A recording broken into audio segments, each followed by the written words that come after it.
Oi pessoal, aqui é a Ana. Hoje eu trago mais uma resenha de livro para vocês. O livro de hoje é Prisioneiros da Geografia. Esse livro aqui é um livro de não ficção, tá? Ele é um livro, olha, 10 mapas que explicam tudo o que você precisa saber sobre política global. É um livro de geopolítica. Ele foi escrito em, acho que 2017, 18, nem lembro agora, nem esqueci de olhar aqui. 2017. Então foi antes da guerra da Rússia com a Ucrânia, tá? Já vou falando isso porque no capítulo de Rússia aqui ele comenta algumas das tensões da Rússia com a Ucrânia, mas esse livro aqui foi lançado então antes da invasão russa lá e tal, mas a gente já vê mais ou menos assim, né, porque que aconteceu o que aconteceu lá, as tensões que já existiam aí há muito tempo. Enfim, é um livro bem interessante. Ele vai falar, então, ele vai pegar 10 partes aqui, 10, não é países, é países, continentes, que eu vou ler aqui o sumário pra você, ó. Ele vai dividir o livro, então, em 10 capítulos, né?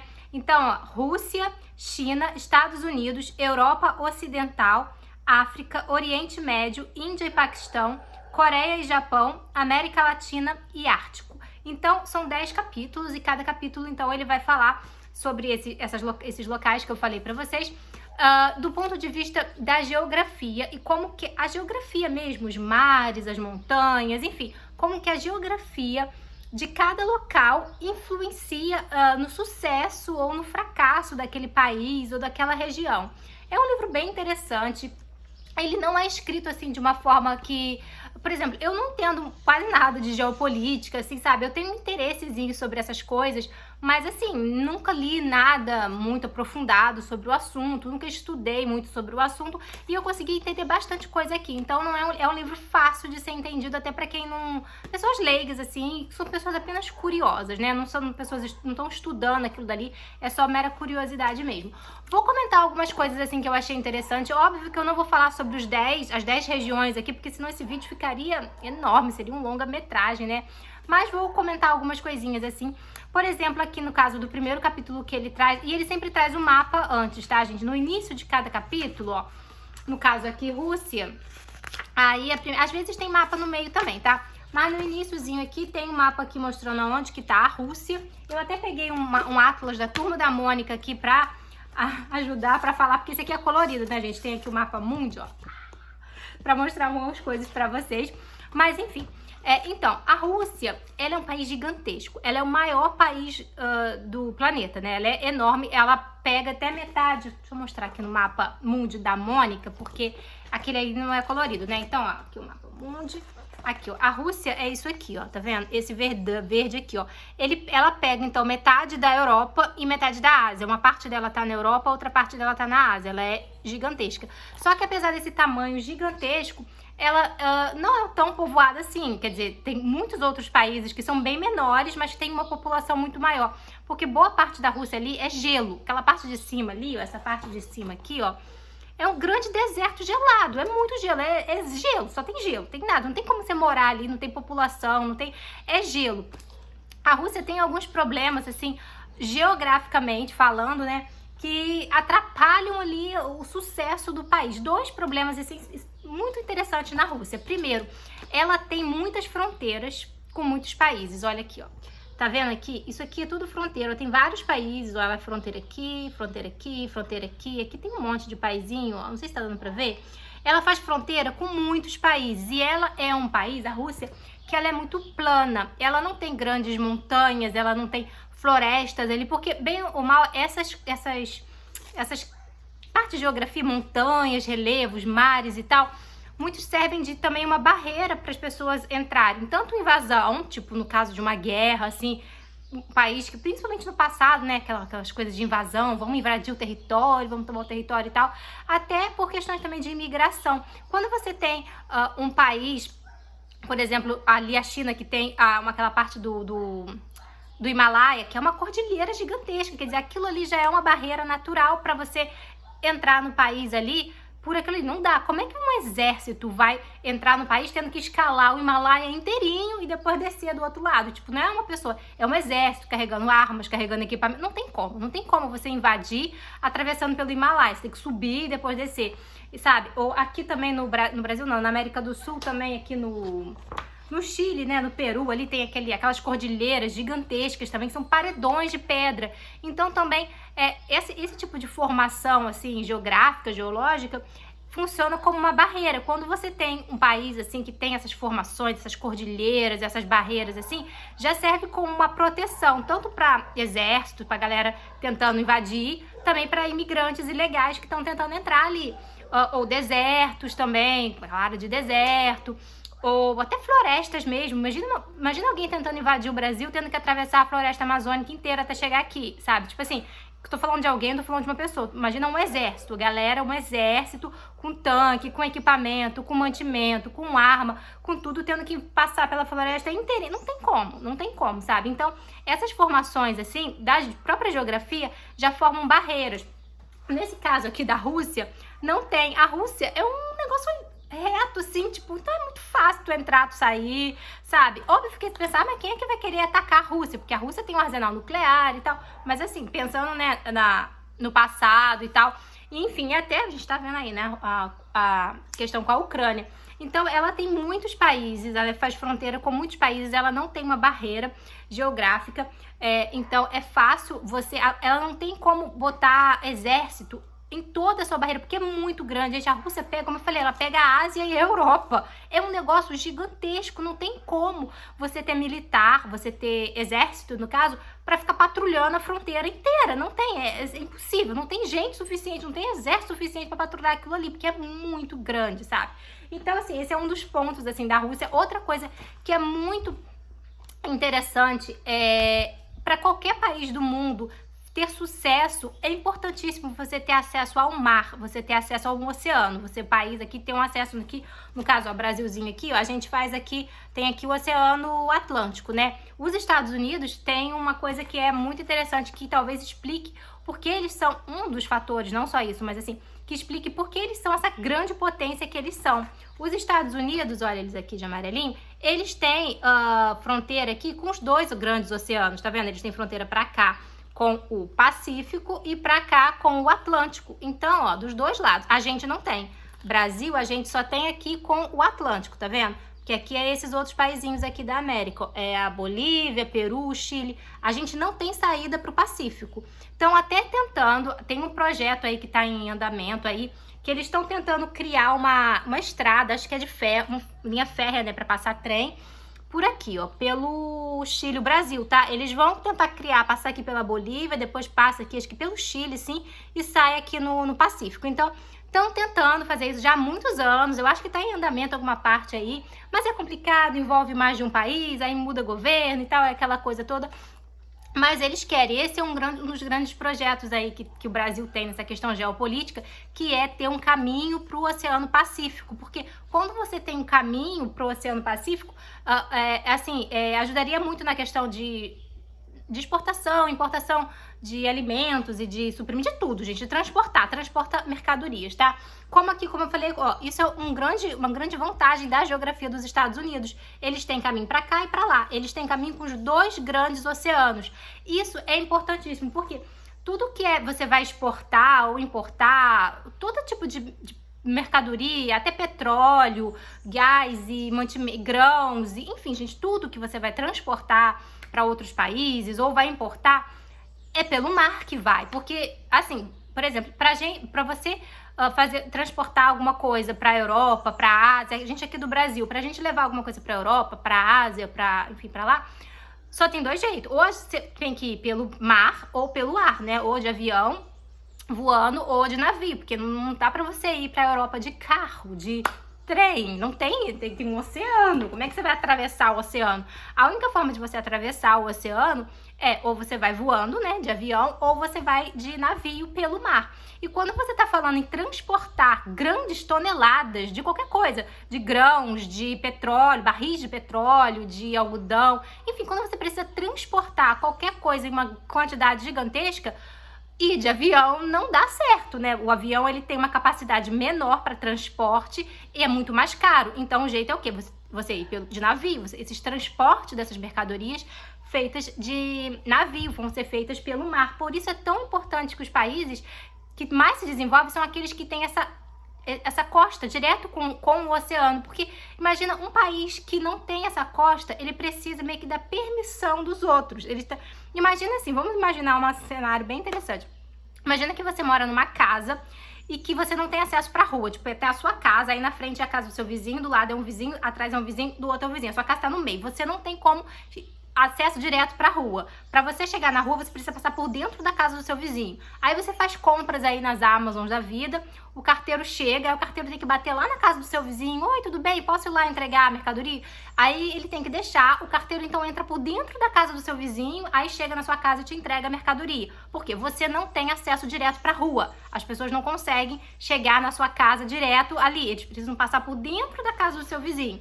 Essa mais ou menos a situação que esses países que não têm esse contato com o mar têm. Eles não conseguem importar ou exportar as coisas diretamente, precisa passar pelo vizinho, pelo país vizinho. E aí, numa situação dessa, imagina que o seu vizinho é muito chato, seu vizinho, você tem uns mimimi ali com o seu vizinho, você vai arrumar confusão com ele, assim, você vai bater de frente, você acha ele um chato, ele é um vizinho irritante, ele faz umas coisinhas assim que te irritam, mas você engole sapo, porque se você for lá e bater de frente com o seu vizinho, o que ele vai falar? Tá bom, não vai mais passar pela minha casa, vou fechar a casa. Aí chega lá o carinha da Amazon com o teu livrinho, e o vizinho vai falar, não vai passar aqui não, amor, tchau, pode voltar. Então, basicamente, foi uma coisa meio engraçada, mas é basicamente isso, sabe? Então, esses países, eles acabam meio que sendo forçados a manter uma relação bem amigável ali com os vizinhos, tendo que até que engolir uns sapos ali, porque se eles arrumarem confusão com esses vizinhos, vai cortar o acesso deles, sabe? É basicamente isso. A Rússia tem um problema desses, vamos voltar para a Rússia. Veja aqui o mapinha da Rússia, essa parte toda aqui, ela não tem acesso ao oceano. A Rússia, ela tem acesso ao oceano por aqui, ó, tá vendo? Só que esse oceano aqui é congelado a maior parte do tempo. Aqui em cima tem, tá vendo? Mas aqui é tudo congelado. Aqui é gelo, é o Ártico, é gelo. Não tem como você navegar ali. Não dá para um navio passar por aqui. Essa partezinha, esse mar aqui, e aqui também mais ou menos, aqui não, aqui acho que ainda é congelado. Esse marzinho aqui, que é uma pontinha que ela tem do oceano, é uma parte que também é congelada por vários meses do ano. Quando tá muito quente lá nos meses de verão, alguns poucos meses ali, derrete um pouquinho e tal. Mas a Rússia, ela é um país que ela não tem uma costa de mar líquido, que não seja mar congelado, que não seja gelo, né? De mar que possa ser navegável. Então, esse é um dos grandes problemas da Rússia. Tem, assim, esses canais pequenininhos aqui, tá vendo? Esses canaizinhos. E aí tem aquelas disputas, sempre vai ter disputa ali com os outros países, tá? Lá briga com a Ucrânia, ela pegou lá a outra lá por causa de gás. Ele vai falar basicamente sobre isso, mas você percebe que esse é um problema da Rússia, tá vendo? Ela não tem essa saída pro mar. Estados Unidos, como eu falei, uma das grandes... que a geografia deu de presente para eles, a saída para os dois lados, ele consegue ir para cá, para cá. A gente, como eu falei aquela hora, Brasil só consegue ir para cá. Se a gente conseguiu um trajeto para vir para cá, vai melhorar muito, porque para ir para a Ásia ou para outros lugares é muito mais perto ir por aqui do que ir por aqui e ter que atravessar tudo. Lembra que o mapa é assim, gente, isso aqui é um negócio plano, aí pode aparecer que vir para cá, para aqui, não tem nada, né? Mas sim, quando você bota isso aqui, que é a Terra é redonda, o caminho por aqui seria menor, gastaria menos tempo, menos dinheiro do que por ali. Outra questão também dos vizinhos, olha, os Estados Unidos, eles só têm fronteira com 2 países, né? O Canadá e o México. Aqui em cima eles não se preocupam muito, porque os canadenses são amiguinhos deles, ninguém vai querer cruzar a fronteira. Os canadenses, o Canadá é um país bacana, quer dizer, é um país desenvolvido, a galera mora bem lá. Então, os canadenses, eles não vão querer entrar de forma ilegal nos Estados Unidos para ficar morando aqui, entendeu? Não vai. Quem faz isso muito é o México. O México, né, por ser um país aqui no livro, ele também fala sobre o México, sobre a geografia do México e também a questão ali das drogas, dos cartéis e como que a situação tá complicadíssima no México. Então o México tenta, né, muitos mexicanos tentam entrar nos Estados Unidos de forma ilegal para tentar fazer a vida lá. Não só os mexicanos, como a galera toda daqui de baixo. Todo mundo aqui que quer ir de forma ilegal para lá, tenta entrar por aqui. Porque você não vai sair daqui para ir lá pro Canadá, para do Canadá tentar cruzar a fronteira. Não, você vai por aqui. Então assim, os Estados Unidos só tem essa fronteirinha aqui com quem se preocupar. Porque aqui em cima eles não se preocupam e pra cá é o oceano. Então eles só se preocupam com essa fronteira aqui, que é mais fácil de você patrulhar ou, né, do que isso aqui. Imagina a Rússia ter que arrumar essa fronteira toda aqui. Enfim, e aqui também tem a questão de geografia ajuda, porque tem um deserto. Bem aqui na fronteira tem o tal do deserto lá. Enfim, nossa, falei demais da Rússia, dos Estados Unidos, mas enfim, é um livro legal. Aí ele também fala um pouco da formação dos Estados Unidos ali, né, depois da independência lá da Inglaterra, como que os Estados Unidos também se conseguiram se formar, assim, como uma grande potência. Como eu falei, tem ali a questão, ele tem acesso aos 2 oceanos, ele tem menos fronteiras com outros países, ele tem rios navegáveis, é bem interessante, ele tem muitos rios nos Estados Unidos, tem rios navegáveis que são feitos por esse transporte também de mercadorias internamente. Não é só você usar a navegação para transportar mercadorias para outros lugares, para outros países, até internamente de um estado ao outro, de uma região a outra, coisa que o Brasil não faz. Ele fala que Brasil. Ele fala também da Europa, também é muito interessante a parte da Europa, vai falar isso. A Europa são muitos países pequenininhos, também tem muitos rios, mas esses rios não se conectam. E o fato desses rios, a maioria dos rios da Europa, eles não se conectam. Então, o fato de não ter essa conexão acabou dividindo muito os países, assim, isolando em áreas. É por isso que você tem a Europa, não sei se eu ver se o mapa da Europa aqui. É por isso que você tem a Europa, que é a Europa, não, que é a África. A Europa, muitos países pequenininhos, tudo grudado um ali no outro. Esse aqui é a Europa, não é? Gente, cadê a Europa? Cadê a Europa? Eu baixei a Europa aqui. América do Sul, aqui quem é? América, continente, eu perdi a Europa, gente. Enfim, são muitos países pequenininhos, é esse aqui, né? Peraí, Europa, acho que é esse aqui. Esse aqui, ó. Aqui é a Europa, né? Você vê que são muitos países, tá vendo? Cada coloridinho desse aqui é um país, ó. Portugal, Espanha, França, Alemanha, Itália, Grécia, Holanda, Polônia. E basicamente cada paísinho desse aqui tem um idioma diferente. Então aqui se fala português, aqui se fala espanhol, aqui se fala francês, ali se fala italiano, ali se fala grego, ali se fala sabe? Então assim, ele mostra um pouquinho de como que foi essa divisão, assim, de você manter. São culturas muito diferentes, com línguas diferentes, mas eles conseguiram se unir, fazer ali a União Europeia, colocar uma moeda única ali, que é o euro, né? Menos a Inglaterra lá, que... né? Ele vai falar até do BRICS aqui também, quando a Inglaterra resolveu sair da União Europeia.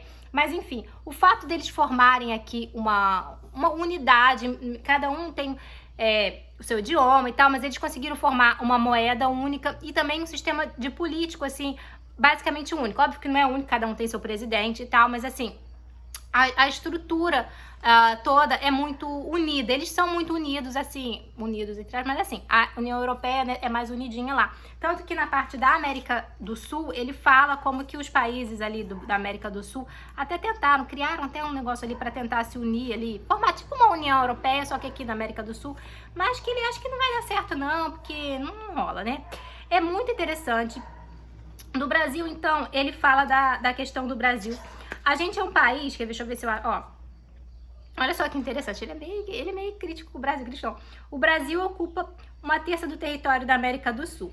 Ele é quase tão grande quanto os Estados Unidos e seus 27 estados possuem uma área maior do que os 28 países da União Europeia. Mas, ao contrário deles, falta-lhe a infraestrutura para ser igualmente rico. Sim, a gente não tem navegação. Os nossos rios, ele fala aqui do rio, o rio Amazonas, ele é navegável em algumas partes só, mas ele tem margens barrentas e dificulta a construção. Então, a gente não tem essa navegação no rio. A gente não constrói ferrovias. Então, assim, é muito difícil. Outra coisa que ele chama aqui a atenção, a maior parte da população do Brasil está na área litorânea. Então, as grandes cidades, tudo acontece. Cadê o mapinha do Brasil? Cadê o mapinha do Brasil? Perdi o mapinha do Brasil. A gente tudo fica na... Perdi o Brasil de novo. Ai, gente, esse mapa é difícil. Não vou achar esse mapa aqui, não. O outro ali tava melhor. Enfim, a gente sabe, né? Rio, São Paulo e todo o litoral mesmo. Gente, o Brasil tava aqui, não tá mais. Tá aqui o da América do Sul. Tá aquela parte ali, né? Enfim. A maior parte da população do Brasil se concentra na área do litoral, que é essa área, né? Rio, São Paulo, ali, lá até as regiões norte, nordeste, mas aquela parte que faz fronteira ali com o oceano, que é com o litoral, é onde se desenvolveu mais. Ele até fala que uma parte histórica mesmo, os portugueses chegaram ali e ficaram ali no litoral. Depois que foram se adentrando para dentro do Brasil, mas assim, né, você vê uma diferença assim na questão econômica e tal, que os grandes centros estão mesmo nessa parte mais pro litoral do que lá para dentro do Brasil. A gente não tem ferrovia, e o litoral do Brasil, ele fala que é muito assim, tem muito serras, muitas serras, e realmente tem. A gente tem aqui no Rio de Janeiro, em São Paulo, aquelas serras. Então, para você construir a estrada para ir para o interior do Brasil, para entrar lá para o meio mesmo do Brasil, você tem que construir essas estradas através dessas serras, o que também dificulta, né? Os Estados Unidos, por exemplo, ele é muito plano, então é muito mais rápido você fazer uma viagem plana do que você ter que subir uma serra, descer uma serra. Enfim, é bem interessante. Ele traz aqui também a questão da colonização mesmo, né? Nos Estados Unidos, quando colonizaram lá, eles davam as terras. Eu não sei se eu marquei essa parte, mas eu achei bem interessante. Quando eles davam as terras, assim, para as pessoas ficarem lá. Deixa eu ver se eu acho aqui. Eu não vou achar agora. Eu também não queria que esse vídeo ficasse grande, mas já tá ficando. Europa ainda. Eu tinha marcado aqui nos Estados Unidos. A Lei da Propriedade Rural de 1872 concedeu 64 mil hectares de terra de propriedade da federação para qualquer pessoa que cultivasse durante 5 anos e pagasse uma pequena taxa. Se você fosse um homem pobre da Alemanha, Escandinávia ou Itália, por que ir para a América Latina e tornar-se servo quando podia ir para os Estados Unidos e ser um proprietário rural livre? Então, isso também, lá eles davam as terras e então essas pessoas viravam proprietários ali. No Brasil, depois que a gente se livrou de Portugal, tinha aquela coisa da colonização, do colonialismo. Então tinha lá os senhores ali e os servos, ou os escravos, ainda na época dos escravos. Então, assim, é bem interessante até a forma como vem da nossa história, como a gente geriu tudo, assim, sabe? Deu uma bagunçada na coisa. Mas eu achei muito interessante. Olha isso aqui que ele fala do Brasil também. É fogo, gente, olha só. Estima-se que 25% dos brasileiros vivem de forma miserável. Quando 1/4 de sua população está na pobreza, é difícil que o Estado se torne rico. Isto não significa que o país não seja uma potência ascendente, apenas que essa ascensão será limitada. Enfim, em geral do Brasil, ele fala que é muitas coisas, não é só a questão da geografia, né? A gente tem muitos problemas além da geografia. Mas enfim, gente, nossa, esse vídeo tá enorme, gente. Eu não queria, eu marquei um monte de coisa aqui, não falei muita coisa. Mas é um livro interessante, vocês viram aí, é um livro que te abre um pouquinho a mente, assim, para várias questões, assim. Vai falar da África também, muito interessante o capítulo da África. E vai trazer... Gente, a África é muito mais grande do que eu imaginava, mas enfim. É um livro muito interessante, que eu vou deixando essa dica pra vocês aqui. É um livro interessantíssimo, ele é gostoso de ler, ele não parece um livro didático, não é aquele livro de escola, sabe? Ele é um livro muito gostosinho de se ler. E eu recomendo essa leitura pra todo mundo, porque faz a gente, né, ficar um pouco assim, sabendo um pouquinho mais sobre as coisas que acontecem mesmo no mundo, entendendo um pouquinho mais do mundo, as notícias que às vezes a gente vê na televisão aí, a gente acaba entendendo um pouquinho mais. E eu gostei bastante dessa leitura, vou deixar nessa dica. Beijos, até a próxima.